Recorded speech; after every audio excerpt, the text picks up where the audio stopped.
平安，欢迎收听迦南之声，我是刘英叶牧师。5月18日来到祷告学校，常在基督里。今天我们要读的经文记载在约伯记27章到33章。RPG 我们要祷告的经文记载在约翰福音15章7节。如果你们常跟我连结，而我的话也常存在你们里面，你们无论要什么求，就会得着。穆安德烈他曾经说过，在祷告中与神交通的唯一方法，乃是相信主耶稣的爱。相信主耶稣的爱，他让我们所发生的每一件事情，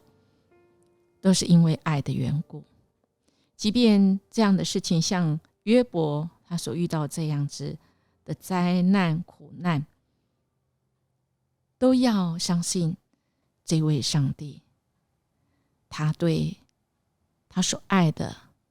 一定有一个重要的原因。我们看到今天的经文，从约伯记27章一直来到33章，有一个应该算是转捩点就是说我们看到约伯的3个朋友经过漫长的争辩之后突然有一个这个新的人物出来了从32章我们就知道这个也算不速之客，对不对没有在计划当中，他就跳出来了，他叫做以利户那我们知道以利户其实他一直都在听他不是突然跳出来的路人甲乙，没有，他其实一直都在约伯和3个朋友的旁边聆听他们之间针锋相对的辩论。至于以利户何时来到又何时离开，他们中间其实虽然经文里面没有提供明显的线索，但我们重点是要看以利户他的言论有没有什么特殊的地方，值得约伯的作者用6章来记录那么其实关键有2个，就是因为以利户的言论和他的怒气是为了随即而来的神的话和神的义怒所做准备。这个好像感觉像是在那个新约的施洗约翰在旷野中传讲悔改赦罪的这个道理一样就是为了耶稣基督救恩所预备。而以利户的言论正是为了神的出现而预备，因为他说，我也要回答我的一份话，陈说我的意见，因为我的言语满怀我里面的灵激动我。以利户的言论扮演着智慧的角色，我们看到他也说到说，这是不是今天的经文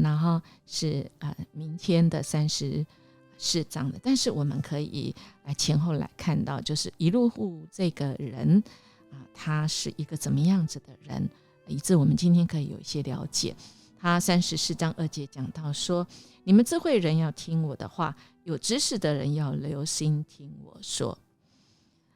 约伯和3个朋友3次循环的对话仍然不得其解的时候，神的灵在以利户里面启发和激动他开口来讲述神。哇，那这个是一个关键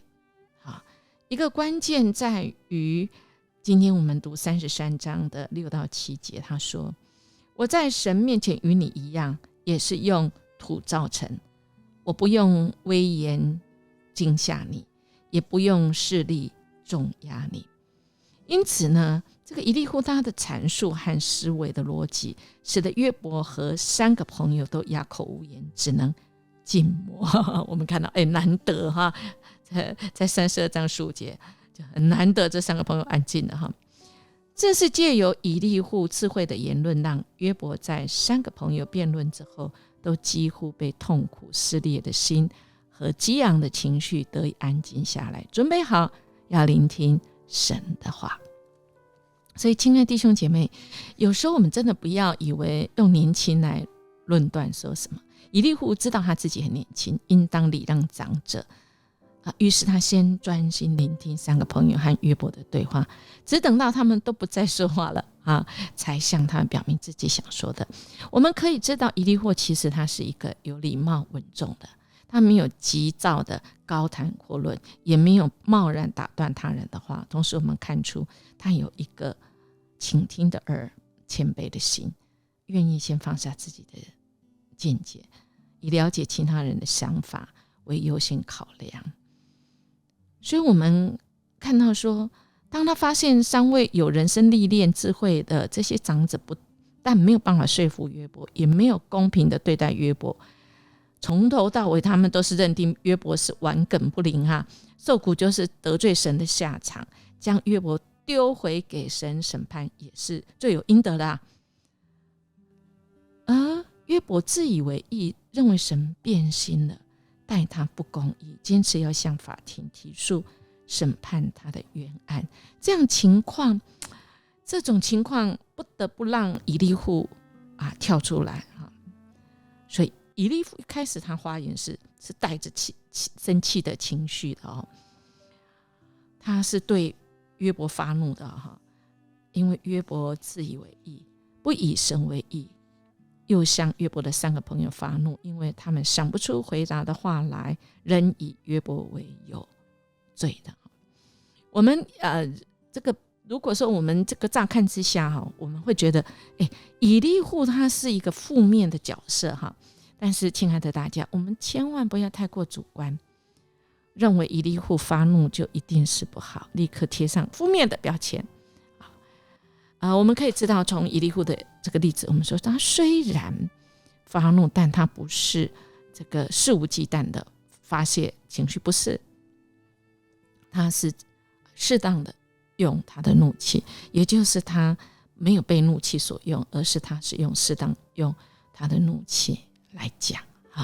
所以亲爱的大家，如果我们出于爱神爱人的动机，合理的怒气表达是神所允许，也是神给我们各种情绪中的一部分，但是我们可千万要留意，就是第一，以利户的怒气不是出于偏袒约伯或三个朋友任何一个，也不是为了自己的好处。我们看到呢32章21到22节，我们就知道以利户的表达是出于他对真理的坚持，以及他对神的爱，他不是随着自己的好恶标准随便来发怒。第二个是以利户他表达怒气的前提，他其实有先听，他有倾听的耳，同理别人的心话，以及圣灵保守的引导，所以他在讲的时候其实言辞条理是分明，充满理性，完全没有出于血气的这个混乱所以亲爱的大家，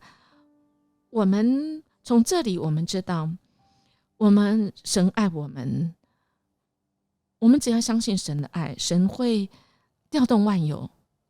他会在我们的生命中一步一步的来带领我们，让我们在那个适合的时机我们适合的方式，适合的这个词跟态度，只要是我们将我们生命中的那个困惑，我们可以带到神的面前。其实今天在经文里面，或者是在这个祷告的学校，都让我们知道我们是可以安静来听主说话，我们也可以安静来听神透过谁来说话。今天33章最后就讲到，这以利户要约伯说，你要听我的话，你要安静让我说话，你如果有话要说，我愿意听，你只管说，我准备承认你理直。如果你不说，你安安静静说，听我说，我要把智慧教授给你。亲爱的大家，我们相信神会把那个比我们年轻，我们可能看不出他有什么重要人物或什么样的事件发生，而我们愿意听进去吗？有，我们可以，就是我们相信神在我们里面，住在基督里的生命长成，就是我们要先相信。当我们相信，尽管我们非常软弱，但主的命令是真实，他最大的目标是要我们相信，我们如果在基督里，不论是失败软弱，住在基督里那是我们的本分，我们是应当住在主主耶稣基督里，我们也相信愿意顺服，所以我们就会发现，我们不只是相信，我们真的要顺服。我们顺服在主里面，我们就可以被神来转动，来帮助我们，让我们回转归向你。我们真的有时候我们会气馁，然后我们会沮丧，但亲爱的大家，我们如果知道我们住在主里，枝子在葡萄树上，我们是不断的生长，生长有时候是真的会在苦难中会痛，我们会被拉扯，因为我们是被神所试炼的。我们如果相信基督活着，他必要赐福于我们，让我们有神的眼光，我们看万事为有损。就像那个圣经说的，这不是说我已经得着已经完全，乃是我要竭力追求，或者可以得着基督耶稣所要我得着的。所以让我们不要只是一味的这个只有思想，只要这个里面内住，就是说我们只有说主啊，你给不给我都没关系啊，只要是你的旨意就好。如果我们住在主里面，而且我们的生命是逐渐长成，以致我们更完全住在它里面，同时我们也会操练我们是那个权利是神给我们的。第一个就是我们一定是可以得着我们的心意跟神是可以符合，那当然我们就要赶快移动我们的脚步。当我们跟神相交，我们看重跟神相交，过于从神要得着赐予我们什么，那这是神所喜悦，神要赏赐的，真的是那最美好的。他要我们看祷告，透过祷告使我们蒙天父的悦纳。基督并不是要我们就是主啊，就按照你旨意吧。那我们也没有付出，我们祷告在神里面没有用神的话住在主你里面。神要我们常常住在他里面，跟他相交，他要回答我们，因为他喜悦我们跟他常常在一起，所以他回答我们，他答应我们，回应我们是一个证据，一个证据是他喜悦我们，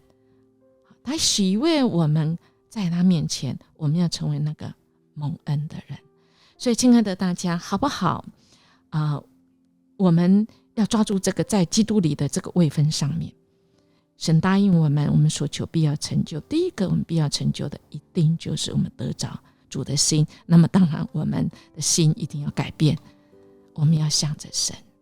不是坚持我们自己，我们要谦卑我们自己到神的面前。神所要赐予给我们的是那在他眼中是最美好的，他也不断跟我们来互动。所以我们今天来默想这个以利户充满激情，直言约伯及3个朋友的不是。这种做法正是年轻人的作风，这给我们什么提醒或启示吗？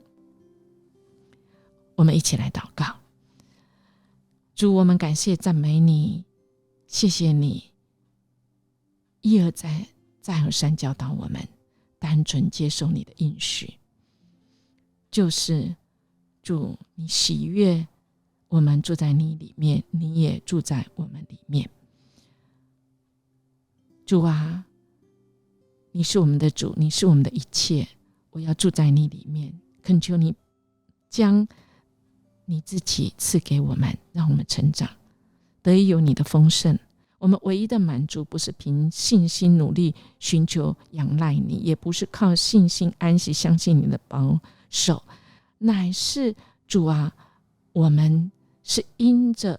你亲自住在我们里面，不是靠我们意志，是主你主动，因为这是你的应许。谢谢你，你的愿意，你的主动，你的爱，你的爱让我们有了这个位分，就是我们是你的儿女，我们享受你给我们的应许，而我们也要成为一个住在你里面渐渐成长成熟长大成熟，我们要成为主你有用的器皿。谢谢主，我们这样祈求祷告，奉耶稣基督的名求，阿们。音乐牧师祝福大家，我们今天就住在基督里哦，我们活出主的那美好。我们明天见。